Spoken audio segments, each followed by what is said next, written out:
জীবনে এই দিনটার জন্য অনেক অপেক্ষা করছিলাম। আমি অনেক দিন গুনেছি, অনেক জায়নামাজে পড়ে পড়ে কান্না করেছি, অনেক চেয়েছি আল্লাহর কাছে। আর বুঝি না আপনারা এই যে আমার 2 মিনিটের 5 মিনিটের ভিডিও দেখা আপনারা অনেক ধরনের বাজে বাজে কমেন্ট করেন। আপনি কি জানেন বা আপনারা কি জানেন আমি কতটা পরিশ্রম করি আর এই দিনটার জন্য আমি কত বা অপেক্ষা করেছি, কতই বা আল্লাহর কাছে কান্নাকাটি করেছি। তো যাই হোক, হ্যালো এভরিওয়ান, আসসালামু আলাইকুম, দিস ইজ লাবণ্য। তোমরা সবাই কেমন আছো? আশা করছি সবাই অনেক বেশি ভালো আছো। সবার দোয়ায় ভালোবাসায় আমি আমার দোকান স্টার্ট করে দিয়েছি অনেক আগেই, তোমরা জানো। তো ঈদের পরে মানে ছুটি শেষে আমি আবারও দোকানে অনেক মালামাল করতেছি।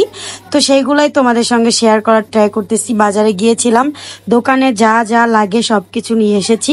এদিক দিয়ে তোমাদের ভাইয়া আমাকে মানে ক্যামেরা ধরছে, ক্যামেরাতে আমি সব কিছু দেখানোর চেষ্টা করতেছি।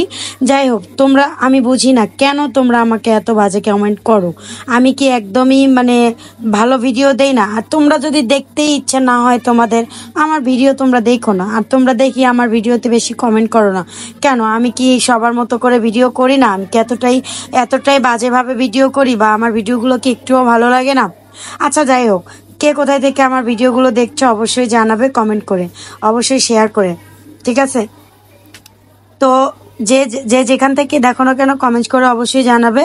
আর এই দিক থেকে আমি মালামালগুলো তোমাদেরকে দেখানোর ট্রাই করতেছি। এখানে কিন্তু আমি মানে খুব ফানি টাইপের ফানি কিছু করতেছি। আর ওই যে যেটা শরীরে এরকম এরকম করে দেখালাম ওটা হচ্ছে হুইল, এটা দিয়ে শরীর লস করে, এটাই তোমাদেরকে একটু মজা করে আমি দেখাচ্ছিলাম। যাই হোক, সব কিছু মিলিয়ে আলহামদুলিল্লাহ, আল্লাহর কাছে লাখ লাখ শুক্রিয়া যে আল্লাহ আমাকে একটা দোকান করার তৌফিক দান করছে, তাও আবার ঢাকা শহরের ভিতরে। এখন শুধু দুটি স্বপ্নই বাকি আছে, একটি বাড়ি আর আমার যে পুনরায় গাড়ি ছিল ওর থেকে একটা বড় গাড়ি। এই দুইটা স্বপ্ন আল্লাহ আমার পূরণ করলেই আমি আল্লাহর কাছে আরো কৃতজ্ঞ থাকব এবং তোমাদের কাছে অনেক কৃতজ্ঞ। তোমাদের সাপোর্ট আর ভালোবাসা না থাকলে হয়তো বা আমি এই পর্যায়ে আসতে পারতাম না। যাই হোক, আমি দোকানটাকে এতভাবে বুকিং করেছি, মানে কোনো জায়গায় ফাঁক রাখি নাই, এত মালামাল করেছি ইনশাল্লাহ। যদিও আমার দোকানটা ছোট, এটা দোকান না, ক্যান্টিন, স্কুলের ক্যান্টিন। যাই হোক, আমি তো খুব বেশি মজা পাচ্ছি আর মজা করছি। এদিক তো সব মালামাল এখন গোছান শেষ। আমি শালা মজা করে বস্তার মধ্যে পা দিয়ে লাফাইতে লাফাইতে ভিতরে ঢোকার চেষ্টা করতেছি। গাইস, দোকানটা এত ছোট হয়েছে, দুইটা ফ্রিজ রেখে, আর এদিক দিয়ে জামাই একটা গলা টিপা ধরছে যে তুই কি পাগল হইছস নাকি। যাই হোক, এদের দেখতে পাচ্ছেন আমি কত কিছু নিয়ে এসেছি দোকানের জন্য। সবাই দোয়া করবেন আগামী দিনে যেন আমি আমার স্বপ্নগুলো আস্তে আস্তে এভাবে পূরণ করতে পারি। তোমাদের দোয়া এবং ভালোবাসায় কিন্তু একটা কষ্ট, আমি এত কষ্ট করে ভিডিও করি, তোমরা শেয়ার করো না, কমেন্ট করো না। ভিউজ যাই হোক মোটামুটি হয়, তোমরা দেখো কিন্তু কমেন্ট করো না, এই জন্য দুঃখ।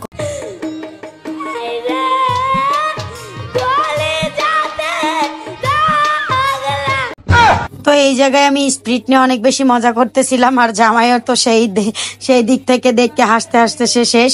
যাই হোক, আমি কিন্তু ঠান্ডা ঠান্ডা অনেক কিছুই উঠাইছি, মানে আমার একটা দোকানে যা দরকার, একটা ক্যান্টিনে যা দরকার সব কিছুই উঠিয়েছি। আগামী দিনে তোমাদের ভালোবাসার সাথে থাকলে আমি একটা বাড়ি করব, আল্লাহ যদি আমাকে তৌফিক দান করে, আর একটা গাড়ি কিনবো। তোমরা যদি আমাকে সাপোর্ট করো, সবাইকেই তো অনেক বেশি সাপোর্ট করো। আমার ভিডিওগুলো কি এতটাই খারাপ হয় যে তোমরা আমার ভিডিওগুলোতে কমেন্ট করো না?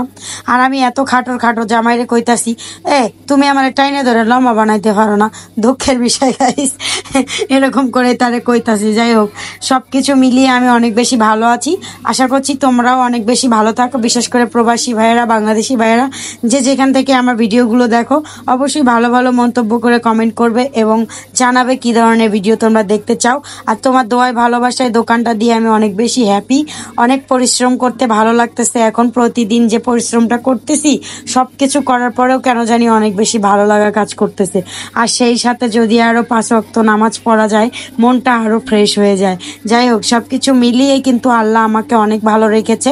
এরকম ভালো জানি আগামী দিনগুলো আমি থাকতে পারি। তোমরা আমার সাথে থেকো, এভাবে পাশে থেকো। আমার জীবনটা গ্রামে থাকতে অনেক বেশি অবহেলিত ছিল, গ্রামের লোকজন এত বিহেভিয়ার করছে, তাদেরকে আমি দেখাইতে চাই যে আমি লাইফে কি করলাম আর কি করতে চাই। আর আমার ফ্যামিলির কিছু মেম্বার্স আছে, কিছু মেম্বার্স বলতে যে আমার বড় ভাইয়ের ছেলে, বড় ভাই, বাস তাদের অধপতন অলরেডি হচ্ছে, আমি সবকিছু এখান থেকে বসে শুনতে পাই। আর গ্রামেরও যারা আমার সাথে এ ধরনের আচরণ করছে তাদেরও অধপতন তো হবেই। আমি কিন্তু অনেক ভালো আছি, তোমরা আরো দেখবে, জ্বলবে, লুচির মতো ফুলবে। আর তোমাদের সাথে খুব তাড়াতাড়ি আমি দেখা করতে যাব ইনশাল্লাহ, আল্লাহ যদি আমাকে তৌফিক দান করে। তোমরা আমাকে ঠেকাতে পারবে না, আমি ইনশাল্লাহ অবশ্যই অবশ্যই নিজেকে প্রতিষ্ঠিত করে তোমাদের সামনে তোমাদেরকে চোখে আঙ্গুল দিয়ে দেখিয়ে দেওয়ার জন্যই যাব ইনশাআল্লাহ, অহংকার করার জন্য নয়। আল্লাহ অহংকার থেকে আমাকে দূরে রাখুক। আমি কত টাকার মালামাল করেছি আমি কাগজটা দেখতেছি, সেটার হিসাব বের করতেছি। তো ভালো থেকো, সুস্থ থেকো।